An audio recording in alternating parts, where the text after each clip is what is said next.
Hello, আসসালামু আলাইকুম friends. শুরু করছি নীল চোখের রহস্য। লিখেছেন নুরুন্নেসা মুন্নি।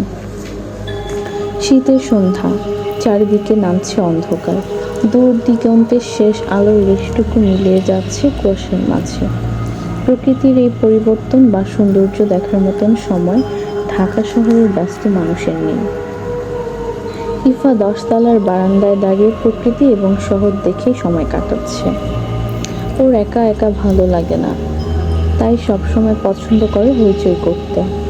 কিন্তু কার সঙ্গে হইচই করবে, তাকে সময় দেওয়ার মতো তো কেউ নেই। সারাদিন থাকে বাসায় একা, সময় কাটাতে হয় শুয়ে বসে। বেশিরভাগ সময় কেটে যায় অতীত ভেবে। বাবা মায়ের আদরের মেয়ে, ভাই ভাবি, ছোট বোন অন্তু, পুকুর ঘাট, টিনের বাড়ি, উঠানের ফুল গাছ, আরও কত কিছু। কিন্তু এখন বিয়ের পরে উঁচু বিল্ডিংয়ের ফ্ল্যাট, একাকী সংসার, মস্ত শহর, ব্যস্ত মানুষজন আর ব্যস্ত একজন স্বামী।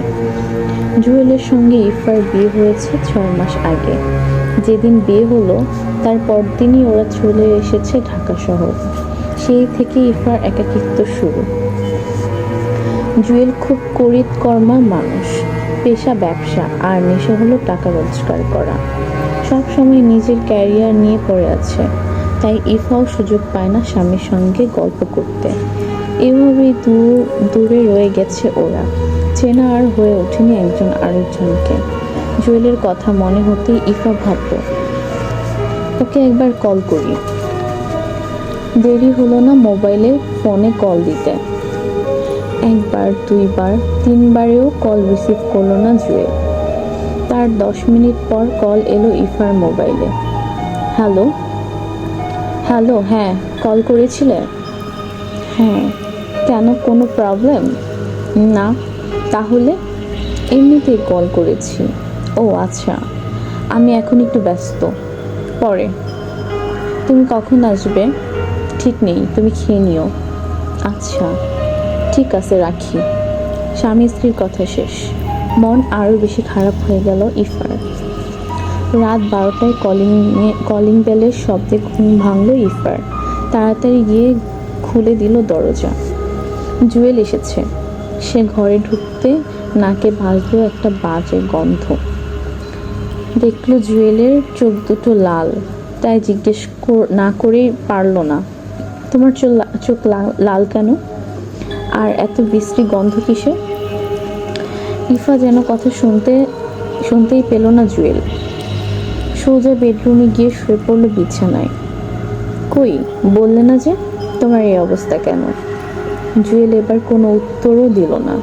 আশ্চর্য, কথা বলছো না কেন? তাহলে কি তুমি আমার বিশ্বাস হচ্ছে না। খুব বিরক্তের সঙ্গে জুয়েল বলল, কি বিশ্বাস হচ্ছে না? তুমি কি মদ খেয়েছো? খুব জোরে হেসে উঠল জুয়েল, যেন ইফার প্রশ্নটা হাস্যকর। হেসে বলল, হ্যাঁ। এই কথা শুনে মাথায় বাজ পড়ল ইফার। পাথরের মতো দাঁড়িয়ে রইল, নড়াচড়ার শক্তি পাচ্ছে না, বুঝতে পারছে না এখন কি করবে। বিয়ের পর এই প্রথম জুয়েলকে এই অবস্থায় দেখছে। সকাল 10টা। জুয়েল জেগে উঠে দেখল গতকালকের পোশাক এখনো পরনে। গতকাল রাতের কথা মনে পড়ল ওর। রুমে নেই ইফা। আওয়াজ আসছে রান্নাঘর থেকে। জুয়েল রান্নাঘরের দরজায় গিয়ে দাঁড়ালো। ওকে দেখে সঙ্গে সঙ্গে মুখ ঘুরিয়ে নিল Ifa. Sorry, I am really sorry, বলল জুয়েল। কিছুই বলল না ইফা, নিজ কাজে মন। আসলে কালকে কিছু লোকের সাথে পরিচয় হয়েছে, তারাই জোর করে খাওয়ালো। আমিও কিছুই বলতে পারিনি। বোঝই তো, ব্যবসার খাতিরে অনেক কিছুই করতে হয়। গিয়ে পিছন থেকে ইফাকে জড়িয়ে ধরল জুয়েল। ইফাও কোনো বাধা দিল না। সরি। আচ্ছা ঠিক আছে, কিন্তু আর কখনো যেন এমন না হয়। তুমি কষ্ট পেয়েছো? হ্যাঁ, আর এমন হবে না। তুমি সারাদিন থাকো না, রাতেও আসো দেরি করে। আমার একা একা খুব কষ্ট হয়। আসলে একটা নতুন কাজ পেয়েছি, তাই একটু বেশি সময় দিতে হচ্ছে। যাও, ফ্রেশ হয়ে এসো, নাস্তা দিচ্ছি। নাস্তা খেতে বসে জুয়েল বলল, ও তোমাকে তো একটা কথা বলাই হয়নি। কি কথা? আজ রাতে ঢাকার বাইরে যাচ্ছি। এ কথা শুনে চোখ দুটো বেয়ে অশ্রু নামলো ইফার। আরে তুমি কাঁদছো নাকি? কই না তো। ইফা তাড়াতাড়ি মুখ মুছে ফেললো চোখের পানি।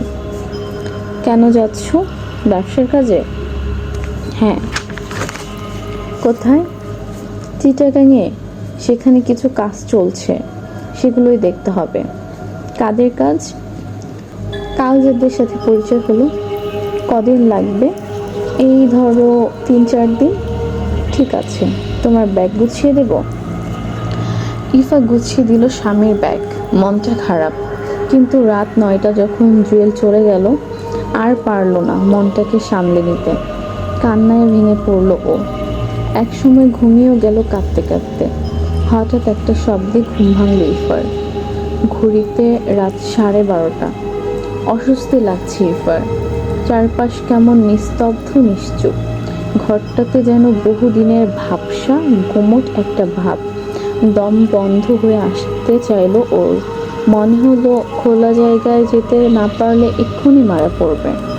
ঘরটাতে যেন অক্সিজেনের অভাব। কিন্তু এত রাতে কোথায় যাবে? তাছাড়া জুয়েলও তো নেই।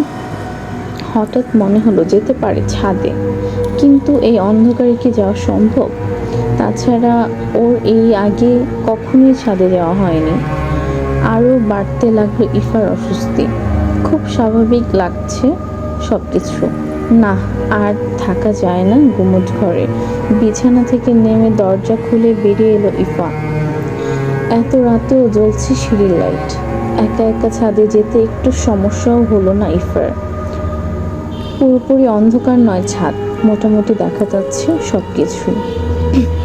ছাদে এসে কমল অস্বস্তি ভাবটা।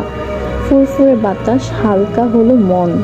রেলিংয়ের পাশে দাঁড়িয়ে দেখলো শহরটাকে। এখন কোনো ব্যস্ততা নেই। মনে পড়লো জুয়েলের কথা। আনমনে স্বামীর কথা ভাবতে ভাবতে চলে এলো ছাদের আরেক প্রান্তে। এখানে সারিবদ্ধভাবে আছে অনেকগুলো পানির ট্যাঙ্ক। ইফা ঘুরে আরেক দিকে যাবে এমন সময় দেখলো 2 ট্রাঙ্কের ফাঁকে সাদা কি যেন। আর একটু কাছে যেতেই দেখলো নীল জিন্স প্যান্ট এবং সাদা ফতুয়া পরে রেলিংয়ে শুয়ে আছে একটা ছেলে। ইফা ভাবলো চলে যাওয়া উচিত, কিন্তু এমন এক জায়গায় শুয়ে আছে ছেলেটা, যে কোনো মুহূর্তে অ্যাক্সিডেন্ট হবে। তাই এগিয়েও গেল। এই যে, শুনছো? নারী কণ্ঠ শুনে ইফার দিকে চাইল ছেলেটা। ইফা দেখল সে বাচ্চা ছেলে নয়, 25-26 বছরের যুবক।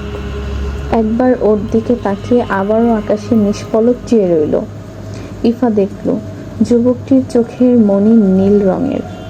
আগের চেয়ে জোরে বলল ইফা, এই যে, আমি তোমাকেই বলছি, তুমি কি শুনতে পাও না? জি, ভালোভাবেই শুনতে পাই। আপনি আমাকে তুমি করে বলছেন কেন? আমি তো আপনার পরিচিত কেউ নই। তাতে কি, পরিচিত হব। আর তুমি করে বলেছি কারণ ভেবেছি আপনি আমার থেকে ছোট। রেলিংয়ের উপর শুয়ে আছেন কেন? আপনার ভয় করছে না? না, বরং ভালোই লাগছে। ইফা চলে যাওয়ার জন্য ঘুরে দাঁড়ালো। এক পা বাড়াতেই পিছন থেকে যুবকটি বলল, চলে যাচ্ছেন?